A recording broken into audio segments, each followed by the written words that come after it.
mulai dari Yahudi, kemudian Kristen, dan yang paling terakhir adik bungsu namanya Islam. Kenapa penyebutan nama Tuhannya nyaris sama? Kemudian Allah menyebutnya Israel, Injil menyebutnya Israel. Ezra artinya kekasih, El artinya Tuhan, karena Yakub adalah kekasih Tuhan atau kekasih Allah.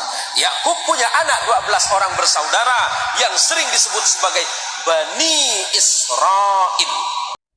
Iya, shalom bagi kita semua dimanapun kita berada pada saat ini. Kiranya kita semua tetap berada dalam keadaan sehat dan apapun yang merupakan aktivitas kita sepanjang hari ini, kiranya Tuhan Yesus memberkati. Dan kembali berjumpa lagi di channel kita ini, yaitu Zemaian Yasin. Terima kasih buat teman-teman semua dan juga para sahabat yang sudah mendukung perkembangan channel ini dengan setia.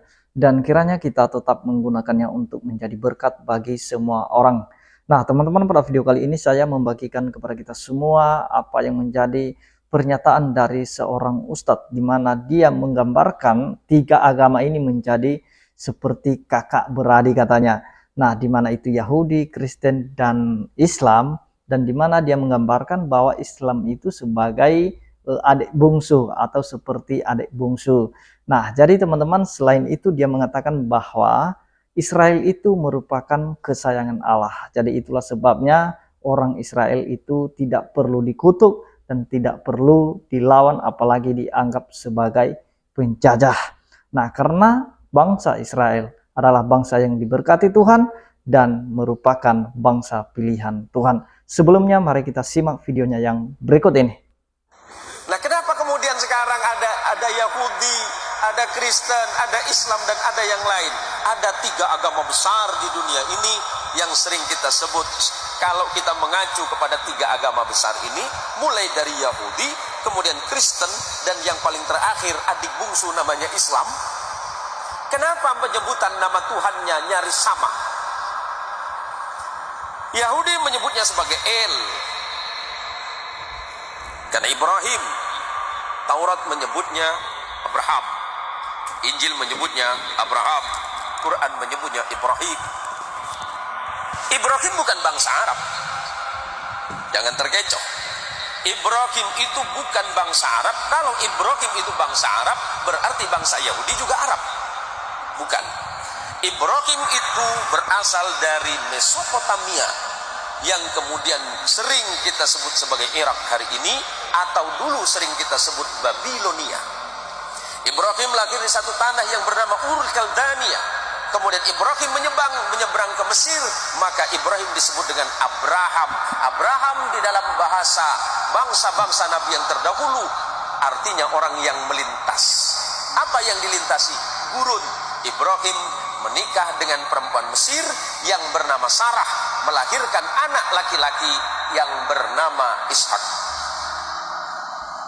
Kemudian Ibrahim menikah lagi dengan perempuan yang berasal dari Palestina. Injil sering menyebutnya Kanaan atau Filistin. Punya anak laki-laki namanya Ismail. Maka ujung El itu menunjukkan Tuhan.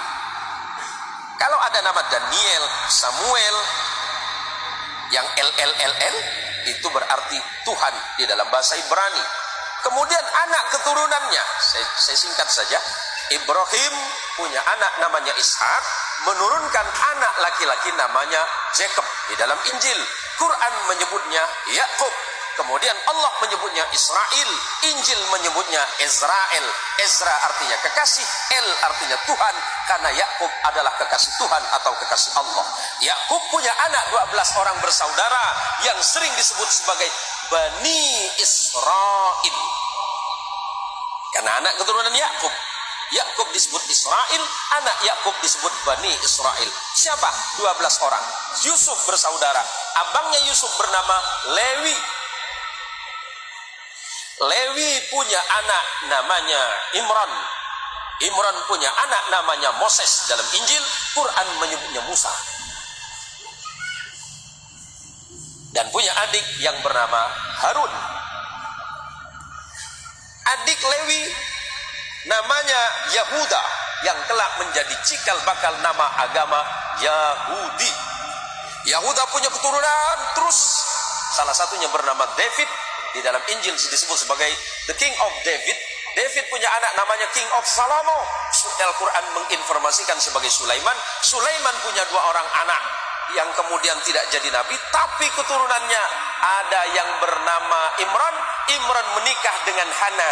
Hana dan Imran punya anak yang Quran menyebutnya Maryam, Anda menyebutnya Maria. Maria punya anak namanya, Al-Quran menyebut Isa bin Maryam, dan Anda menyebutnya Jesus of Christ. Sederhana, Pak. Kenapa berbeda? Itu masalah iman saja. Hari ini kita tidak sedang mempertentangkan iman, tetapi bagaimana kemudian kita merajut perbedaan-perbedaan yang ada untuk menjadi sebuah sumber kekuatan bagi sebuah bangsa besar yang bernama manusia. Lebih-lebih kita adalah bangsa Indonesia yang luar biasa. Tepuk tangan untuk Indonesia, Pak. Jadi itu dia videonya teman-teman. Kita sudah mendengarkan apa yang disampaikan oleh Ustadz ini, dimana intinya atau poin pentingnya bahwa kita itu tidak perlu bertentangan antara satu sama yang lain. Sekalipun kita berbeda-beda, mungkin ada yang namanya agama Yahudi, agama Kristen, dan juga Islam, itu bersaudara. Dan itu tidak perlu dipertentangkan. Karena masalah perbedaan itu masalah iman saja, dan itu tidak perlu dipertentangkan. Apalagi masalah iman itu hubungan pribadi dengan Tuhan. Bagaimana kita meyakini Tuhan itu sesuai dengan pemahaman kita masing-masing. Nah, ketika kita mengimani sesuatu, meyakini sesuatu, bukan berarti kita menyalahkan keyakinan yang lain. Jadi itu intinya apa yang diceritakannya dari Abraham sampai keturunannya, dan intinya dia mengatakan bahwa Israel, Yakub itu merupakan kekasih Allah atau kesayangan Allah.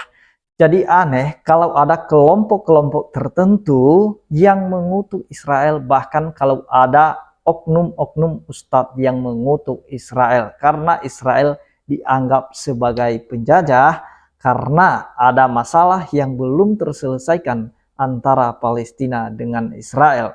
Nah, jadi harus kita ketahui bahwa Israel adalah kesayangan Allah, dan itu tidak boleh dikutuk. Sesuai dengan firman Tuhan yang tertulis dalam Alkitab, siapa yang mengutuk Israel, terkutuklah dia. Siapa yang memberkati Israel, diberkatilah ia. Jadi itu dia teman-teman ya, kita sudah mendengarkan, karena kita tinggal di negara yang dimana di dalamnya berbeda-beda agama dan juga budaya, suku, ras, bahasa. Jadi tujuan ceramah Ustadz ini supaya kita itu bersatu. Itulah sebabnya dia memberikan satu gambaran tadi, bahwa di mana Yahudi, Kristen, dan adik bungsu itu Islam, sebenarnya itu ada makna yang terpenting yang harus kita tangkap dari gambaran yang disampaikan oleh Ustadz itu. Bahwa ketika dikatakan sebagai adik bungsu, berarti ada kakaknya yang lebih dewasa. Jadi itulah sebabnya orang Kristen kalau misalnya dicaci, dijele-jelekan, dihujat, jadi orang Kristen tetap sabar, karena itu bicara kedewasaan iman saja, kedewasaan rohani saja. Kita tidak mungkin membalas orang yang berbuat jahat kepada kita. Marilah kita balas dengan kebaikan. Nah, itulah bicara kedewasaan tadi ya teman-teman ya. Jadi biarlah apa yang menjadi ceramah Ustadz ini kita bisa tangkap. Pada intinya apa yang disampaikan oleh Ustadz ini tadi, marilah kita bersatu, marilah kita bersaudara, marilah kita tetap saling menghormati, saling menghargai. Mari kita junjung tinggi yang namanya toleransi, supaya kita bisa hidup damai di negara kita ini, tanpa ada yang namanya diskriminasi atau kriminalisasi, tanpa ada yang namanya saling menuduh, saling menghujat.